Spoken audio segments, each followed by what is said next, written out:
PCOS అంటే మనకి ఆ పదంలోనే అర్థమవుతుంది, పాలిసిస్టిక్ ఓవేరియన్ సిండ్రోమ్ అని. అంటే అండాశయంలో మల్టిపుల్ నెంబర్ ఆఫ్ నీటి బుడగలు ఉండటం. దాంతోపాటు సిండ్రోమ్ అంటే కొన్ని లక్షణాలు, మనకి మల్టిపుల్ లక్షణాలు కలిసి ఉంటే దాన్ని పాలిసిస్టిక్ ఓవేరియన్ సిండ్రోమ్ అని అంటారు.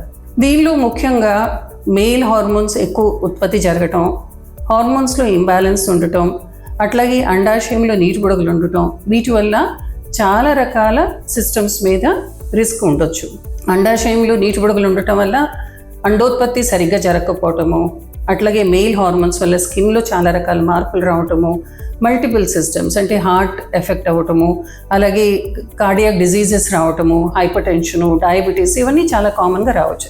సో మనకి PCOS అనే ఒక కామన్ ప్రాబ్లం ఉంది అని అర్థం చేసుకుంటే, దాని గురించి అవేర్నెస్ పెంచుకుంటే, మనం అర్లీగా దాన్ని డయాగ్నోస్ చేసుకుని అర్లీగా దాన్ని ట్రీట్మెంట్ మొదలుపెట్టుకుని వైద్యుడిని తొందరగా సంప్రదిస్తే మనం తొందరగా ఈ సివియారిటీని తగ్గించుకోవడానికి, ఈ ప్రాబ్లం ఎక్కువ అవ్వకుండా ఉండటానికి చాలా రకాలుగా ఉపయోగపడుతుంది. అండ్ దీనివల్ల లాంగ్ టర్మ్ రిస్క్లు కూడా చాలా ఉంటాయి కాబట్టి మనం లైఫ్ లాంగ్ హెల్తీగా ఉండటానికి చాలా వరకు హెల్ప్ఫుల్గా ఉంటుంది.